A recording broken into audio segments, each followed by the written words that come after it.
Dy korrik, e mërkur, ju përshëndes, respekt dhe nderim për herojnë të ambasadave në dy korrik të vitit 1990. Fillimisht ç'po ndodh në Amerikë. Diçka për të menduar kur etrit themelues konceptuan një vend të ri që do të promovonte lirinë dhe drejtësinë. Ata parashikuan leadership që do të ndiqte këto gjëra. Nuk ishte nevojë që amerikanët të aplikonin tiraninë.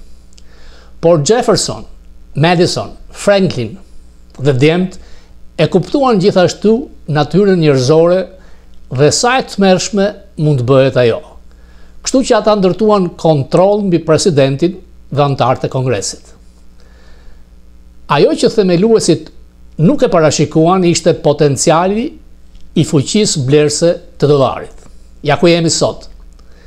Për të kandiduar për një detyrë kombëtare, një qytetar ka nevojë për qindra mijëra dollar, shpesh miliona. Të garosh për president duhen miliarda. Mund të keni vënë re se asnjë demokrat në Kongres dhe Senat nuk votoi për projekt ligjin e madh që presidenti Trump e promovoi. Nëse ndonjë demokrat do të kishte mbështetur projekt ligjin e ri, ai person do të ishte shmangur nga partia dhe më shumë mundësi nuk do të kishte fonde, do t'i mohoshin që të rizgjidhej. E njëjta gjë dhe në anën republikanëve. Sfidon presidentin Trump dhe ka të ngjarë që ju të keni mbaruar. Parat e dhuruara do të jenë shumë të vështira për të mbledhur. Pra, votimi me ndërgjegje është zvendësuar nga mbijetesa politike, jo mënyra se si duhet të funksionojë sistemi ynë amerikan, apo nuk është kështu. Pra, në projekt ligjin e madh Beautiful, si që konsideron zoti Trump, problemi ishte tek shkurtimet e sigurisë shëndetësore. Në fakt, Bill O'Reilly do të thonë që nuk ka shkurtime, por ka mbikëqyrje. Janë rreth 70 milion amerikanë që përfitojnë sigurimin shëndetësor falas nga qeveria me atë që quhet Medicaid. Ajo që bëri dikur Bill Clintoni, synohet bëhet nga Trump, që të ketë disa detyrime, ose personi që merr këtë siguracion falas të kërkoj për punë, ose të bëj 20 orë në javë punë vullnetare falas. Në qoftë se kjo do të ngjas me ligjin e ri, 11 milion do të humbasin sigurinë shëndetësore. Problemi i madh ishte me spitalet rajonale, të cilat në bazë të fondeve që vinë për klientë të tyre të varfër, do të mbylleshin. Këtu hyri në lojë senatoria e Alaskës, vota e të cilës bëri të mundur që të kalonte ligji i madh dhe i bukur, por duke patur disa klauzola të merrte fonde për spitalet në Alaska. Një senator tjetër që ishte përcaktuar se Johnson, i cili ishte ashpër, por në qoftë se ky ligj nuk kalonte, presidenca e zotit Trump kishte marrë fund. Ekonomia do të binte në recesion, do të humbte Kongresin dhe Senatin. Në fakt, ulja e taksave është vendosur në vitin 2017, vazhduan edhe nga Bideni, Trump kërkon që do të jenë të përhershme.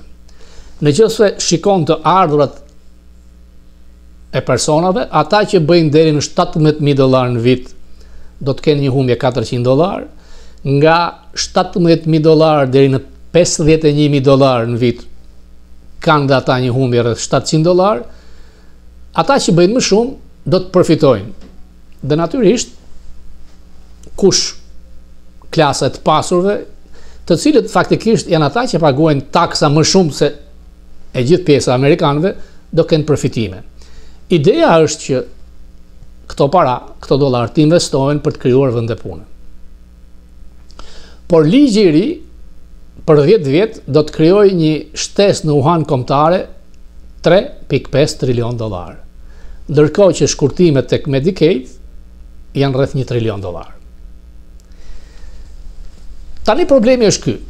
Të gjithë ata që kanë kritikuar zotin Trump duket se jetojnë jashtë realitetit ose në një realitet virtual. Trump ka nisur të ketë probleme shëndetësore. Duket se ka shenjë dimensie, por mbetet energjik. Më shumë ri ulur në tryezën e tij edhe kur bën konferencat e shtypit. Megjithatë, numri i urdhrave ekzekutiv të firmosur nga ai janë rekord. Janë 700 gjyqtarë federal në gjithë Amerikën. Gjysma të paktën janë demokratë. Në çdo urdhër ekzekutiv e kanë kundërshtuar duke hedhur në gjyq dhe ishte nonsens që një gjyqtar federal lokal, le të themi në shtetin e Washingtonit, të bllokojnë në gjithë Amerikën urdhrin që vjen ekzekutiv nga Trump. Gjykata Supreme këtë e hodhi poshtë. Kjo është e fitore.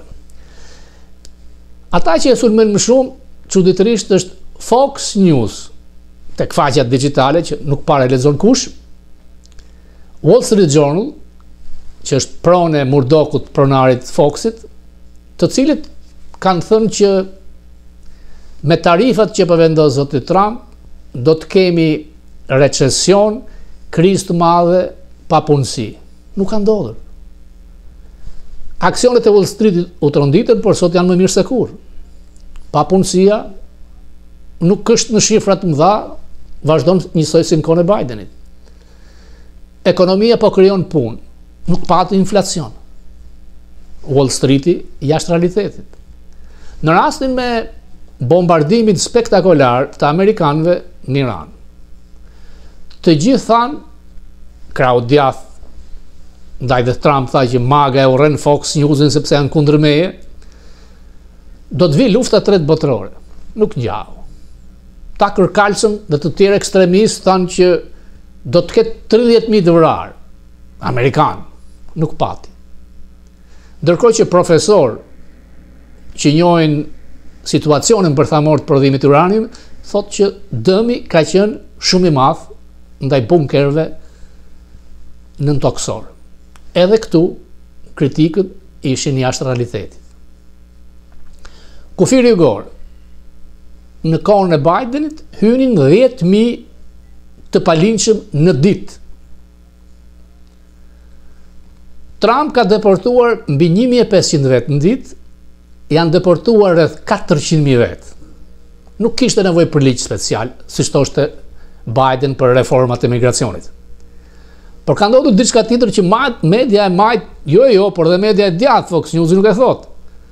1 milion vetë kanë hikur me dëshirë, janë larguar, janë kthyer, sepse ju është thënë, nëse largoheni me dëshirë, keni $1.000 për kokë, paguhet avioni dhe keni të drejtë që të hyni në mënyrë të ligjshme në Amerikë.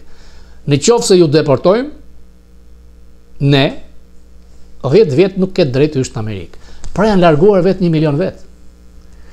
Mënyra se si flet zoti Trump krijon probleme me skolastikët, profesorët për të drejtat kushtetuese, sepse Trump ka thënë që do të deportojmë edhe ata që mund të kenë në shtetësinë amerikane, por që janë pjesë të keqes kriminale në Amerikë. Prokuroria e përgjithshme, Bondi, ka urdhëruar Departamentin e Drejtësisë që të fillojë një proces ligjor civil ndaj personave për t'u hequr në shtetësinë amerikane në mënyrë të pamerituar. Nëse ti ke gënjur në aplikim, ke kryer një krim, ke qenë komunist dhe nuk e ke thënë në vendit e lindjes, ky vend ka të drejtë të heqë në shtetësinë. Natyrisht që kërkojnë të krijojnë përplasje me ato që e kanë pyetur që a mund të deportohet Elon Musk. Po të zbatosh ligjet, pik për pik, nuk ka ndonjë gjë që është e jashtëligjshme. Musk në moshën 17 vjeçare ka shkënë në Kanada, ka marrë në shtetësinë e Kanadas, ka ardhur si student në Amerikë. I është dhënë drejta për PhD. Ka qenë me vizë studenti. Mbas 2 javë në programin e PhD-s është tërhequr dhe ka krijuar një biznes me të vllajën. Janë 2 javë që ai nuk ka qenë me status të rregullt ligjor në Amerikë. Më pas ka vetë sponsorizuar veten te kompania e tij dhe ka kaluar në atë proces për të marrë në shtetësinë amerikane. Në përplasjen midis Musk dhe Trump, ajo që del në pa është forca e dollarit në fushatat elektorale amerikane. Nuk mund bëhesh kongresmen po s'pate miliona dollar, nuk mund fitosh si president, po nuk pate miliarda dollar donation. Musk ka kërcënuar Trump që unë do të bëj çdo gjë që ata kongresmen dhe senatorë që votuan për ligjin e madh dhe të bukur të mos fitojnë përsëri zgjedhjet e nëndorit. Natyrisht që Musk ka potencial financiar shumë të madh. Dhuroi 290 milion dollar për Trump dhe di shumë nga të fshetat se si janë shpenzuar këta dollar gjatë fushatës elektorale. Në këtë përplasje, fitues është presidenti, i cili ka një pushtet thuajse absolut, kontrollon Senatin, kontrollon Kongresin, dhe vetëm 3 senatorë dolën kundër ligjit të tij, i cili nëse nuk të kalonte, siç e thash, Amerikën e zhyste në recesion. Merrick Garland, Lisa Monaco, deranged Jack Smith, Judge Chutkin, Charles McGonigal, you know him, right? He was in charge of the Russia hoax for the FBI, Charles McGonigal. I know the name well. He was in charge of it, and they just arrested him because he received money from Russia. This can only happen to me.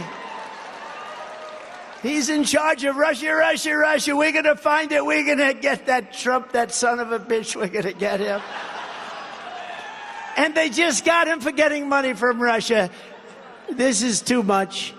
And all the others in D.C., impossible for me. It's really impossible for me to get a fair trial in D.C., but that's okay. Në këto përplasje të mëdha, Trump nuk është tërhequr nga tarifat. Evropianët kanë filluar, siç thotë ai, të luten për të bërë marrëveshje për përqindjen e tarifave. Por uhaja kombëtare është shumë e madhe, 36 trilion dollar. Në qoftë se ligji i ri do të shtojë 3.5 trilion, ka 2 rrugë zgjidhje, siç do ma thoshte O'Reilly. Licencat e çpimit puseve të naftës, pagesat e tyre të mëdha të shkojnë tek uhaja kombëtare. Tarifat që siç thot Trump janë 1 miliard dollar në ditë, por mund të jenë 2 miliard dollar në ditë, gjithashtu. Një vend nuk mbijeton me këtë uhaj kaq të madhe. Ndërkohë, media vazhdon të jetë partizane. Radikalët e majt kundër tij e urrejnë, të djathët brorasin si cheerleaders. E zgjuar qasja ndaj dërgimit të raketave në Ukrainë, sepse depot amerikane kanë filluar të kenë mungesa të sistemit antiraketor, nga që kanë dërguar në Ukrainë dhe në Izrael.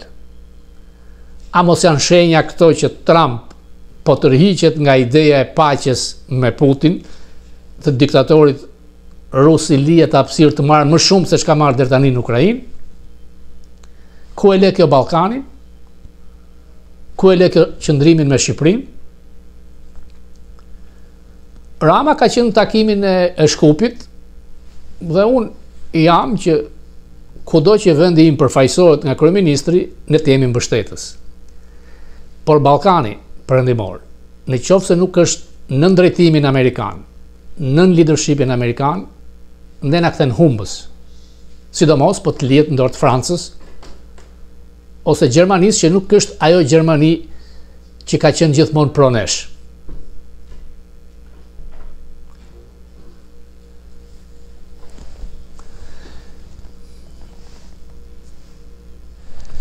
Dy korrik, e mërkur, ju përshëndes, respekt dhe nderim për herojnë të ambasadave në dy korrik të vitit 1990.